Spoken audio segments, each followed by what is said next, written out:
Saya rasa of course lepas puasa ni memang bila dah beraya dia balik kepada rutin makanan sebelum puasa kan. Penambahan berat badan akan mendadak lah. Kenapa sebab bila kita berpuasa kan, kita mengamalkan sejenis diet yang kita namakan IF, intermittent fasting. Bermaksud 12 jam, 14 jam tak makan tak minum. Yang ni betul-betul starvation. Yang kalau kita diet pada hari yang biasa guna teknik ni pun akan kurus dengan banyak. So lepas raya kan, kita akan makan tak mengikut masa dah. Breakfast, lunch dengan dinner. Betul. So body kan akan mendapat glukos dan tenaga tak mengikut masa. Dia akan terus dapat supply je. So dia punya kebolehan untuk store kan akan berkurangan. Dia punya kebolehan untuk proses akan berkurangan.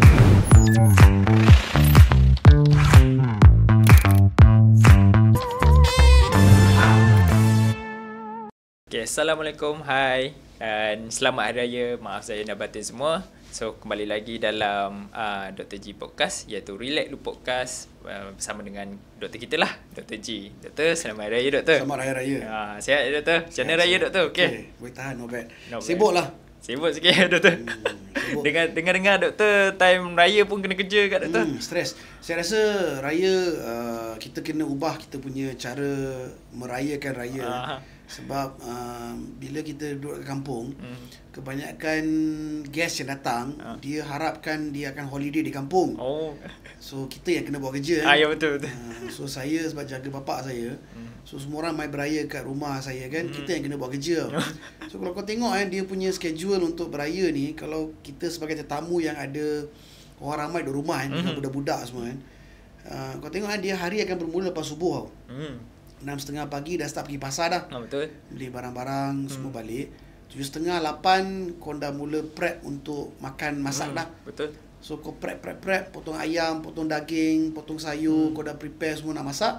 Pukul 10 kau dah rehat sikit. Rehat sikit. Pukul 12 dah orang start je dah. Time rehat tu kena cuci rumah, kena betul. iron baju, kena bersihkan apa yang budak-budak semua dah bangun lah, dah semua dah. Dia orang tak nak buat kerja, dia orang main beraya kan? Dia orang datang nak beraya, nak main macam. Dia nak main macam rehat kan. Dia orang adult yang dewasa pun datang nak rehat kan. Dia orang tak ada nak buat kerja, dia orang tak ada nak bagi sebarang sumbangan. So 12 tak masak balik. Untuk lunch. Lunch kena hidang meja, kena prepare untuk family semua makan. Habis pukul 2 kena bersih balik meja, benda-benda yang kotor semua kena bersih. Dapatlah rehat sekejap sampai pukul 3, pukul 4 tu depa kena siap minum petang pula. Budak-budak semua ni. Habis tu pukul 6 kena start untuk makan malam. So prep dia akan ambil sejam, masak dalam sejam setengah, makan malam, bersih, 11 tidur. Besok repeat balik. So mana yang berayanya weh? Yelah, tak beraya. So yang aku ada kawan-kawan ni pandai tau. Depa beraya, depa pergi luar negara. Wuish, lari. Depa overseas. Hadyai, dekat-dekat je. Depa tak pergi jauh. Depa tak pergi macam Amerika, UK, tak ada. Sebab dia malas nak ni. Malas nak layan macam orang datang. Ramai pergi hadyai, aku tengok ramai pergi hadyai, ramai pergi macam Vietnam, dekat-dekat kan. Depa atau depa beraya mungkin hari pertama kat rumah, depa sembahyang raya pagi. Lepas tu dengan family makan lemang, rendang sikit-sikit, semua cabut. Senang tau. Depa akan rehat. Untuk 5 hari tu depa rehat. Yalah, kadang sebab macam setengah company bagi 3 hari cuti, kadang bagi 5, ada yang dapat 5 hari, ada yang untung dapatlah seminggu lebih. Kalau kita spend masa kat rumah dan layan tetamu, layan masuk, itu tak kira orang yang main rumah lagi. Ya tu. Layan rumah bosan. Budaya sekarang bukan macam dulu lah bang. Budaya dulu memang kita sangat berkomuniti, suka orang ramai, welcoming untuk semua. Tengok open house Perdana Menteri kan, dia buat hujung minggu ni tau. Betul. Dia buat dekat Kuantan, kita buat dekat KL. Dia buat dekat Pahang tau. Dia tahu senang nak jaga dekat Pahang, dia malas jaga KL ramai orang. Sebab kalau kat KL memang habis. Penuh ramai. Penuh. Dia pun malas, so dia buat dekat Pahang. Senang nak jaga, lepas tu dia pun buat time semua orang tengah kerja dah. Betul. Supaya tak ramai orang main. So kau tengok budaya tu pun dah berubah. So apatah lagi kita kalau tak dulu selalunya boleh kata raya kedua, raya ketiga tu dah mesti dah menteri-menteri dah buat dia punya rumah raya, rumah terbuka dia orang. Correct. So saya rasa kita harus tukar persepsi. Kita dah puasa 30 hari letih tau. Ya, Time betul. raya kita kerja lagi letih. Tambah lagi. Aku rasa tahun depan aku Dia rasa macam aku macam tak cuti je ni. So aku rasa tahun depan aku pun nak pergi overseas untuk raya. Run away dulu. Run away lah. Aku rasa kalau aku balik pun aku balik sehari 2 je ke rumah tu je. Okey, betul. Okey, kita balik pada isu-isu yang sekarang lah. Lepas raya dah ramai yang macam badan berisi sikit kan, kalau doktor perasan. Sebab mungkin banyak makan rendang, tak terjaga kolesterol semua kan. So bagi doktor lah, penting ke tak kalau dia orang contoh ambil keputusan, contoh lepas tu dia nak diet tapi tak boleh juga, so ada orang ambil keputusan bariatrik. Bagi doktor okey ke? Saya rasa of course lepas puasa ni memang bila dah beraya, dia balik kepada rutin makanan sebelum puasa kan. Penambahan berat badan akan mendadak lah. Kenapa sebab bila kita berpuasa kan, kita mengamalkan sejenis diet yang kita namakan IF, intermittent fasting. Bermaksud 12 jam, 14 jam tak makan tak minum. Yang ni betul-betul starvation. Yang kalau kita diet pada hari yang biasa guna teknik ni pun akan kurus dengan banyak. So lepas raya kita akan makan tak mengikut masa dah. Breakfast, lunch dengan dinner. Betul. So body akan mendapat glukos dan tenaga tak mengikut masa, dia akan terus dapat supply je. So dia punya kebolehan untuk store akan berkurangan. Dia punya kebolehan untuk proses akan berkurangan. Contoh dia macam shopping mall yang hanya buka pagi dengan malam. Shopping mall ni bila tetamu tu mai, dia pun senang nak jaga tau. Yeah. Tiba-tiba bila shopping mall yang sama, sepanjang hari ada orang main sikit, nak jaga payah. Betul. So macam tu badan kita lah. So semua akan gemuk. So mereka yang gemuk ni kebanyakannya bila dia orang gemuk selepas bulan puasa, dia merupakan kegemukan yang betul. Bermaksud dia pun nak hilang tu payah. Dia adalah betul-betul store glukos yang baru. Bermaksud dia pun makan, lebih makan, badan ambil store. Next day lebih makan, badan ambil store. So dia penuhkan store dulu. Store penuh. Ada tengok, ingatkan macam orang puasa ni kadang-kadang ada kata kalau puasa boleh kurus, tapi tengok ada setengah tiba macam makin besar badan. Makin besar. So bila dia berlaku masa raya hang gemuk atau hang naik balik kan, susah nak drop. So caranya of course diet sendiri, exercise boleh membantu ambil masa yang lama, dan ramai yang ambil option bariatrik lah. Dan memang kita pun memang sangat banyak menerima patient yang selepas raya ni bukan hanya makan lebih gemuk, kolesterol lebih tinggi, darah tinggi, lebih teruk, kencing manis mai balik. So kita kena buat something kan, kalau tak yelah, dia mengancam nyawa. So bariatrik is a good option. Okay, betul juga tu. Itulah kalau kita nak cakap pasal bariatrik juga kan, ada setengah cakap kalau nak buat bariatrik ni mahal, ni untuk orang T20 je, orang B40 ni macam tak boleh nak buat. So macam mana doktor nak selesaikan isu yang macam tu? Orang kata bariatrik ni memang untuk T20 je. So kita faham yang memang bariatrik ni merupakan rawatan yang memerlukan duit lah. Dan dia rawatan yang memerlukan duit sebab dia merupakan rawatan yang kita guna banyak barang-barang yang guna pakai sekali, dan dia melibatkan kos-kos ubat, peralatan dan skill yang tinggi. So benda tu direct cost dia banyak. So kita nak charge murah dari segi istilah murah berpuluh-puluh ringgit tak boleh lah. Ya, betul. Dia tak boleh makan-makan pil dia kurus lah. Dia kena ada charge sikit. So bila kita tengok mereka yang pada tahun 2000 buat bariatrik sebelum tahun 2020, dia akan bayar sekurang-kurangnya RM30,000 ke atas tau. Untuk bariatrik. Yang ini dalam harga Myvi ada Myvi RM30,000. Axia. Axia RM30,000 lah. So Axia ni bukan semua orang boleh buat lah. Axia boleh beli lah. So kita tengok lepas tu dia berkurangan ke RM26,000. Dia harga second hand Myvi lah. Harga macam tu ada second hand Myvi lah. Pun bukan semua orang boleh afford lah. So saya fikir harga apa yang customer boleh afford So saya lebih suka ambil harga motor Harga motor. So orang pergi kedai nak ambil motor mudah sikit Mudah. Depa tak ada fikir banyak sangat So kita ambil harga bawah RM20,000. So itu sebab kita keluarkan package yang 19,500 ni, target kepada mereka yang berpendapatan medium dan rendah, supaya mereka pun boleh enjoy mendapat rawatan bariatrik. Sebab tu banyak macam patient buat banyak pilihan promo Correct. Okay. So of course saya dengar sekarang ada banyak promo-promo yang berlaku di klinik-klinik atau di hospital-hospital, saya rasa tak ada masalah. Diorang buat promo bariatrik 24,000, 25,000, doktor ni hebat lah, inilah itulah. Saya rasa pesakit kena lebih pandai pilih doktor yang biasa buat bariatrik lah. Kalau anda perlu travel sedikit, contoh hang stay dekat Kuantan, lepas tu nak buat operation di Kuantan paling elok lah, paling senang. Tapi doktor tu ada promo, tapi mungkin doktor tak biasa buat kes. Bila tak biasa buat kes, kalau ada problem dia akan hantar ke orang lain. So perbezaan kita dengan doktor-doktor ni, kita akan manage our own problems lah. Kita tak ada hantar ke orang lain lah. Kita boleh manage end to end. Dan sekarang kita dapat trend baru. Mereka yang operate dengan doktor lain yang gemuk, mereka datang kepada kita pula. So kita banyak buat operation, kita panggil revision. Bermaksud operation kali kedua, bila dah buat operation bariatrik, gemuk balik, mai kat kita. Ni kes yang doktor dari satu patient tu letak ring dalam perut tu ke doktor? Betul. So ada doktor yang letak ring dalam perut dan ring ni dia mengecutkan perut dan bahagian tu je kecut. Bahagian lain semua kembang. Yang tu sebenarnya bagi saya nak tahu juga, yang tu bahaya tak doktor sebenarnya kalau letak dalam saya rasa bahaya lah. Sebab bahaya. Bila saya nampak dia memang dah betul-betul makan dalam. So kita nak buang pun payah.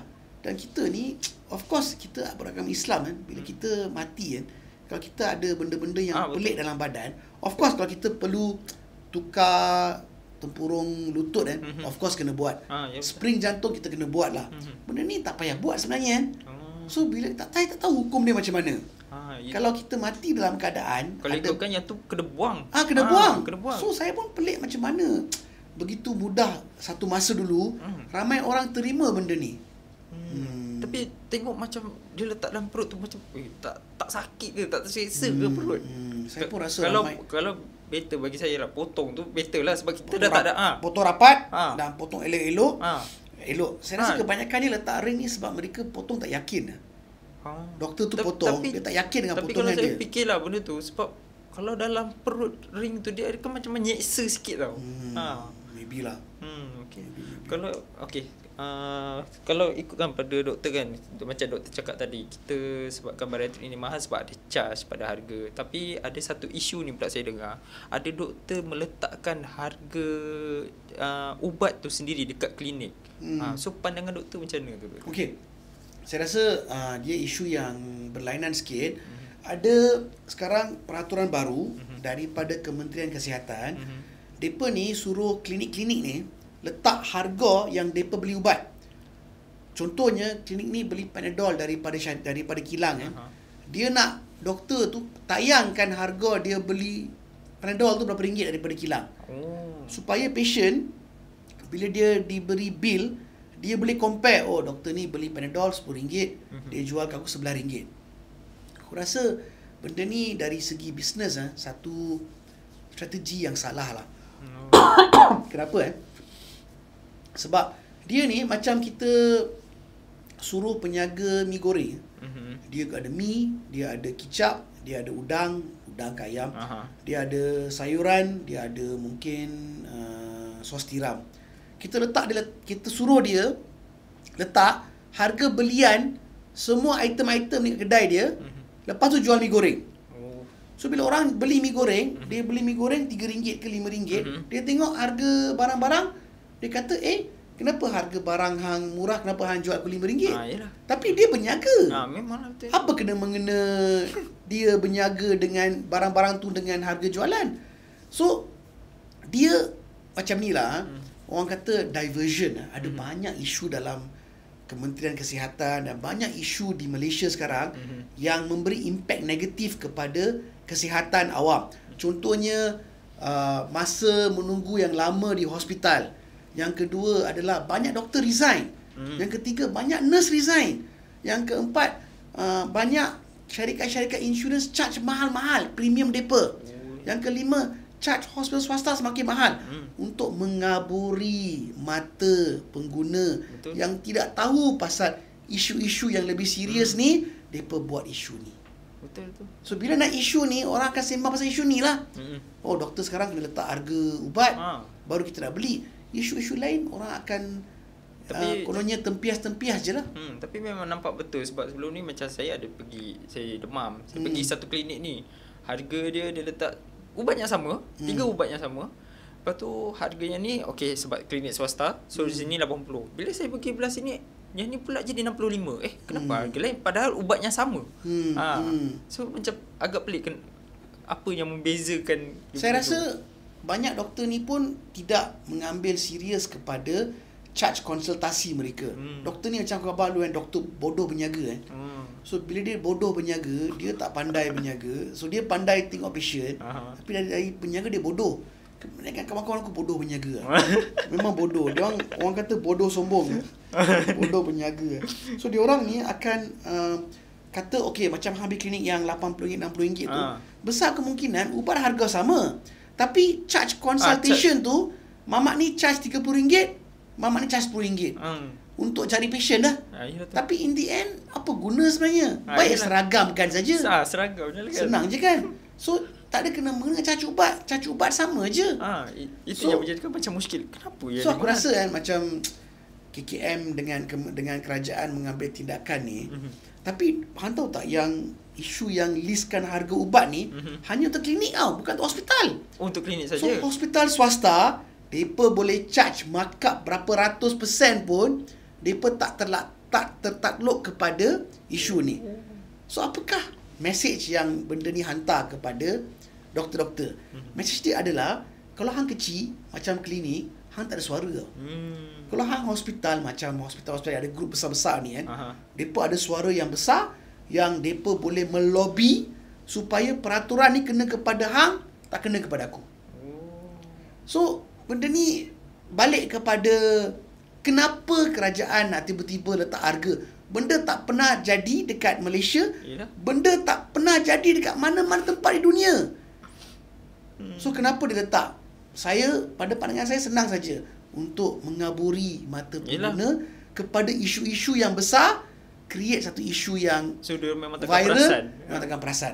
Isu besar apa? Harga ubat mahal. Isu besar apa? Nurse resign, doktor resign. Isu besar apa? Hospital penuh, kerajaan penuh. Isu besar apa? Tak ada coverage untuk prosedur-prosedur macam bariatrik, tak ada coverage. Ini semua dikaburi. Tertutup. Dia orang tak nampak dah. Dia orang create satu image. So aku rasa that's the reason lah. Okey, tak apa. Sementara dulu kita rehat dulu 5 minit dan kita akan sambung kemudian. Boleh. Panas.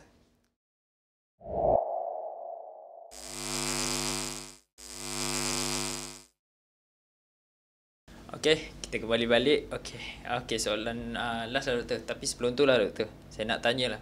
Ada beberapa soalan lagi lah, cuma saya nak ambil pendek lah. So, apa pandangan doktor pula untuk doktor-doktor yang sekarang ni lah Pak, yang bekerja pada zaman sekarang ni? So, apa pandangan doktor? Saya rasa untuk menjadi doktor sekarang dan the next 10 years sangat challenging. Saya rasa peluang pekerjaan kepada mereka yang baru keluar sangat limited. Tak banyak. Bermaksud kalau kita nak cari housemanship posting tak banyak macam dululah. Sebab post sangat kurang. Dan saya rasa semakin ramai doktor akan keluar dan peluang pekerjaan semakin berkurangan. So lebih kurang macam sekarang ni kalau sesiapa yang tengah belajar bahagian doktor dan keluar untuk menjadi doktor tu agak tipis sikit lah doktor. Tipis sangat. Saya rasa you have to be very patient dan juga you kena cari peluang pekerjaan dalam bidang kedoktoran yang kita perlukan. Tak berapa popular. So, last lah nak tanya doktor lah. Sementara untuk tahun 2025 kan, selepas raya ni, so mungkin doktor ada misi dengan visi yang baru lah untuk doktor punya kerjaya sekarang, klinik yang sekarang. So apa misi dan visi baru doktor?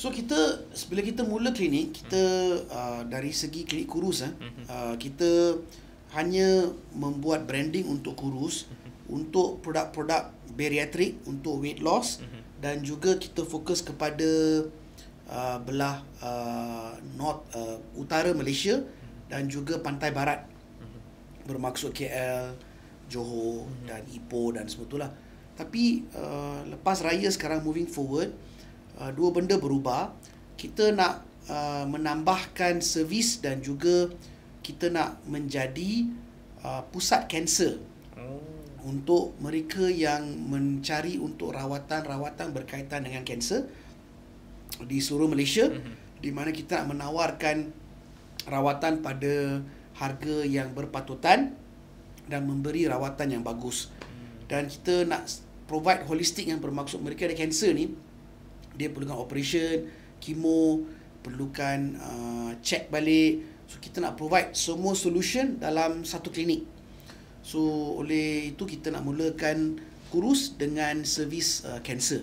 So yang ni kita akan start pada pertengahan bulan Mei, dan kita menjemput pasien-pasien yang ada kanser dulu, ada kanser sekarang, atau mereka screen yang akan ada kanser untuk menjumpa kita untuk rawatan holistik.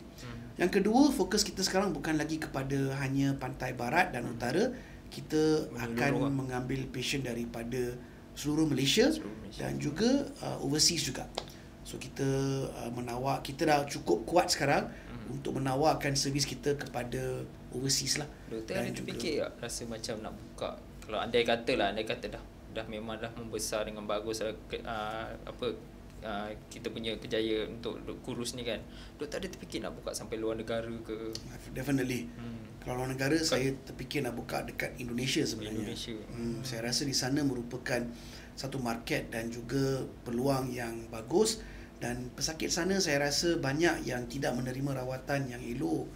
So yang di sana kita boleh memenuhi satu keperluan, dan kita juga boleh membuat sedikit amal kepada pasien yang kurang mampu di sana. Okay lah, itu saja. Okey, apa pun doktor boleh berikan ucapan selamat hari raya kepada semua penonton. So terima kasih kepada semua penonton dan pendengar setia Relax Lu.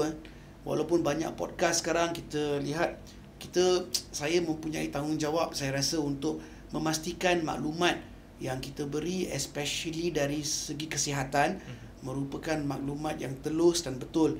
Dan kita berusaha untuk memastikan bahawa kita deliver information kita dengan bagus kepada pendengar-pendengar kita. So terima kasih kerana menjadi penonton setia Relax Lu. Selamat Hari Raya Aidilfitri dan maaf zahir dan batin. Okay, Assalamualaikum.